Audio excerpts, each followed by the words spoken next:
दोस्तों नमस्कार। दोस्तों मैं बिमल शाही आप सभी लोगों का अपने चैनल में स्वागत करता हूं और उम्मीद करता हूं कि आप लोग सभी लोग स्वस्थ होंगे एवं मस्त होंगे। सभी राष्ट्रवादियों और सनातनियों से ये निवेदन रहेगा कि आप लोग मेरे चैनल को सब्सक्राइब कर लीजिए और वीडियो को लाइक एवं शेयर भी किया कीजिए। दोस्तों आज से दिल्ली विधानसभा चुनाव में उत्तर प्रदेश के मुख्यमंत्री माननीय योगी आदित्यनाथ जी का एंट्री हो गया और आज के ही दिन योगी आदित्यनाथ ने 3 बड़े जनसभा को संबोधित किया। किरारी में संबोधित किया, करोल बाग में संबोधित किया और फिर जनकपुरी में संबोधित किया।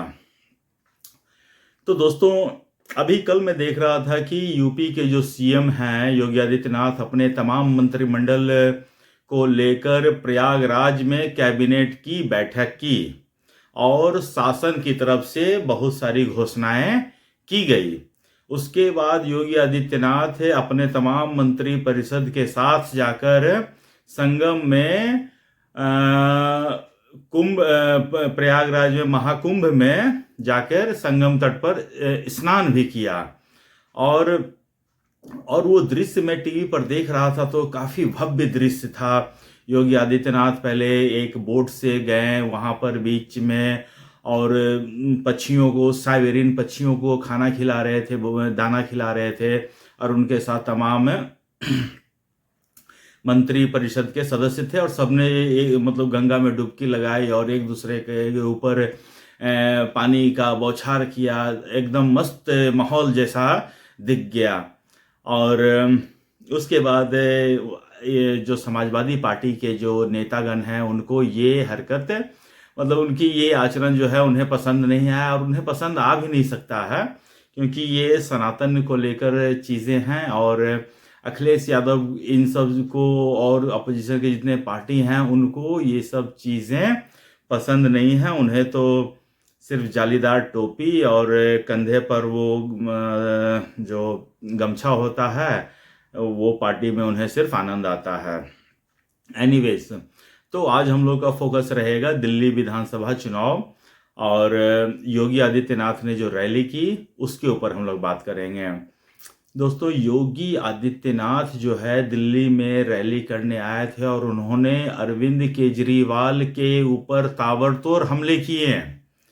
उन्होंने ये बताया कि किस तरह से दिल्ली की सड़कें हैं और उन्होंने जो नोएडा में सड़कें बनाई हैं, गाजियाबाद में सड़कें बनाई हैं, नोएडा वगैरह में जो सड़कें बनाई है वो तो मैं अपनी आंखों से देखा हूँ।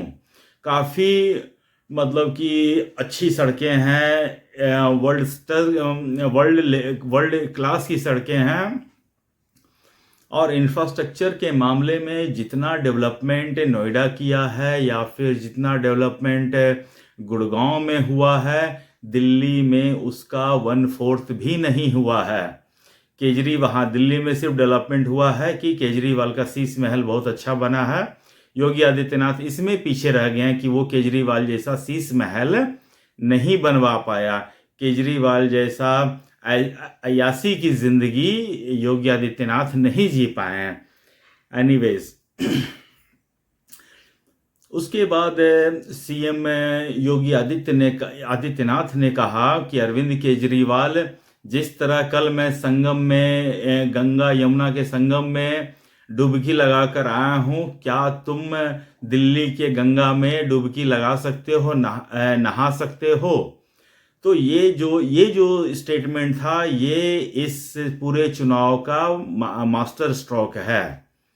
और योगी आदित्यनाथ ने तो कहा ही, मैं अपनी तरफ से कहना चाहता हूं कि अरविंद केजरीवाल तुम्हारी हैसियत नहीं है, मैं फिर से कह रहा हूं तुम्हारी औकात नहीं है कि तुम गंगा की तरह, यमुना की तरह दिल्ली में यमुना की सफाई कर सको और गंगा यमुना के जल को निर्मल कर सको और वहां डुबकी लगा सको। ये तुम्हारी औकात से बाहर की चीज है। केजरीवाल दिन भर कहते फिरता है ना कि हम इंजीनियर हैं, हमको राजनीति नहीं आती है, इंजीनियरिंग आती है और इसीलिए वो जानता है कि किस तरह बिजली फ्री दिया जा सकता है, किस तरह पानी फ्री दिया जा सकता है। उस मुद्दे पर भी योगी आदित्यनाथ ने बोला कि हम किसी को फ्री नहीं देते हैं, लेकिन यूनिट पर यूनिट 2 या 3 रुपए का होता है, जो दिल्ली में 9 से 10 रुपए यूनिट होता है। तो ये सब चीज़ों पर योगी आदित्यनाथ ने केजरीवाल सरकार को घेरा, और केजरीवाल की जैसे पुरानी आदत है ना कि मतलब कि वो आरोप लगाने में मास्टर आदमी है, वो सीधा ही बोल रहा है कि दिल्ली की जनता ने तय कर रखा है किसे मुख्यमंत्री बनाना है, अब कोई भी आके उछले कूदे उससे कोई फर्क नहीं पड़ता है। तो जब फर्क नहीं पड़ता है तो केजरीवाल तुम रोज रोज नई नई घोषणाएं कर रहे हो, वो किसके लिए कर रहे हो? जब तुम्हें लगता है कि दिल्ली की जनता ने मन बना ही लिया है, तब तुम रोज रोज दिल्ली के लोगों को क्यों डरा रहे हो कि भाजपा आएगी तो आपका ये मुफ्त वाला ये बंद कर देगी, मोहल्ला क्लिनिक बंद कर देगी। इसका मतलब केजरीवाल के भी मन में ये डर है कि भाजपा आ रही है, और भाजपा झूम के आ रही है। जिस तरह होता है ना आया सावन झूम के, उसी तरह भाजपा झूम के आ रही है, और केजरीवाल के पैरों तले जमीन खिसक जाएगा। सोचिए, कल वो अवध ओझा जो हैं, उनके प्रचार में केजरीवाल गए हुए थे, और केजरीवाल कह रहे थे कि अवध ओझा का नंबर मेरा नंबर डायरेक्टली इनके पास से, अगर कोई भी समस्या रहेगा तो ओझा सर तुरंत सुलझा देंगे। तो दिल्ली में फिर किस एमएलए का नंबर, किस एमएलए के पास आपका नंबर नहीं है? तो फिर और बाकी जगह आपने विकास क्यों नहीं किया, काम क्यों नहीं किया, सड़कें क्यों नहीं बनवाई, हर घर में नल से जल क्यों नहीं पहुंचाया? और अभी केजरीवाल प्लान पे प्लान बना रहे हैं, कह रहे हैं कि अब आगे का 5 साल में दिल्ली के युवाओं के रोजगार उनकी प्रायोरिटी लिस्ट में रहे। इसका मतलब आज तक केजरीवाल ने दिल्ली के युवाओं को रोजगार नहीं दिया। ये तो स्पष्ट है। जब प्रायोरिटी में अब आ रहा है, तीसरे टर्म में आ रहा है, और वैसे भी एक आरटीआई मैंने देखा था, उसमें यह दिखाया गया था कि दिल्ली सरकार ने अब तक सिर्फ 3,000 कुछ लोगों को नौकरी इस पिछले 10 सालों में दी है। तो ये तो केजरीवाल का वर्क करने का कल्चर है। केजरीवाल अपना पुराना हिसाब किताब कहीं नहीं दे रहा है।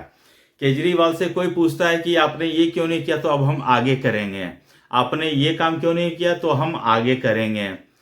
नहीं, आगे करेंगे भी नहीं, वो दूसरा प्लान लेके आ जा रहे हैं, ताकि लोगों का ध्यान पहले प्लान से हट सके। अब लोग जो है दूसरे प्लान के बारे में सोच सके। लेकिन लोगों से मैं ये कहना चाहता हूं कि जिस आदमी ने 10 साल में एक प्लान नहीं इम्प्लीमेंट करवा पाया, वो आगे आपका एक भी प्लान इम्प्लीमेंट नहीं करेगा। आपने देखिए, जब ये नौटंकीबाज जो है 2013 में जब चुनाव प्रचार करता था, तो ये कहता था कि हम पूरे दिल्ली में 15 लाख सीसीटीवी कैमरा लगवाएंगे, और इसने पिछले 7 साल में कुछ भी नहीं किया। एक इंटरव्यू में किसी ने पूछा कि आपने बोला था कि 15 लाख सीसीटीवी कैमरा लगवाएंगे, तो ये बंदा साफ मुकर गया, कहता है नहीं जी, हमने कहा ही नहीं, ये अमित शाह के दिमाग की उपज है। और अभी 2-3 दिन पहले शुभंकर मिश्रा के साथ पॉडकास्ट कर रहे थे हमारे सर जी, तो उसमें उन्होंने कहा, शुभंकर ने पूछा कि आपने बोला था कि 15 लाख कैमरे लगवाएंगे, तो कह रहा हाँ, हमने 4 लाख लगवा दिए हैं। तो दोस्तों सोचिए, 4 लाख कैमरे लगवाने में इन्होंने 10 साल लगाए, तो उस हिसाब से अगर सिंपल अरिथमेटिक से करें तो 15 लाख कैमरे लगवाने में इनको 40 साल समय लगेंगे। और स्कूल कॉलेज की तो मैं बात ही छोड़ दे रहा हूं। स्कूल कॉलेज के लिए भी मैं केजरीवाल को कह सकता हूं, केजरीवाल तुम्हारी हैसियत नहीं है कि तुम 500 स्कूल दिल्ली में बनवा सको, और तुम्हारे बाप की हैसियत नहीं है कि तुम कॉलेज बनवा सको 2-3 दिल्ली में। टीवी पे प्रवक्ता तुम्हारे एंकर उसे पूछा कि तुम 3 कॉलेज के नाम बताओ, यूनिवर्सिटी के नाम बताओ, तो वो बता नहीं पाया। पूरा डिबेट में उसका साउंड कम करके रखा गया कि उस ऋतुराज झा थे। तो उससे पूछा, उससे एंकर ने साफ कर दिया कि आपका म्यूट रहेगा, आपको जब 3 यूनिवर्सिटी के नाम याद आ जाए तो आप हमको बता दीजिएगा, उंगली उठाइएगा, हम आपका जो है ऑडियो ऑन कर देंगे, तो आप बता देना। वो एंकर, वो जो प्रवक्ता था ऋतुराज झा, केजरीवाल ने कहीं कह दिया था कि हमने 3 यूनिवर्सिटी बनवाया है। केजरीवाल का तो काम है कह के निकल गया, और टीवी पर प्रवक्ता जो है बिना मतलब कि रिसर्च किए हुए चले आते हैं मुंह उठा के, वो फंस जाते हैं, उनकी घनघोर बेइज्जती होती है।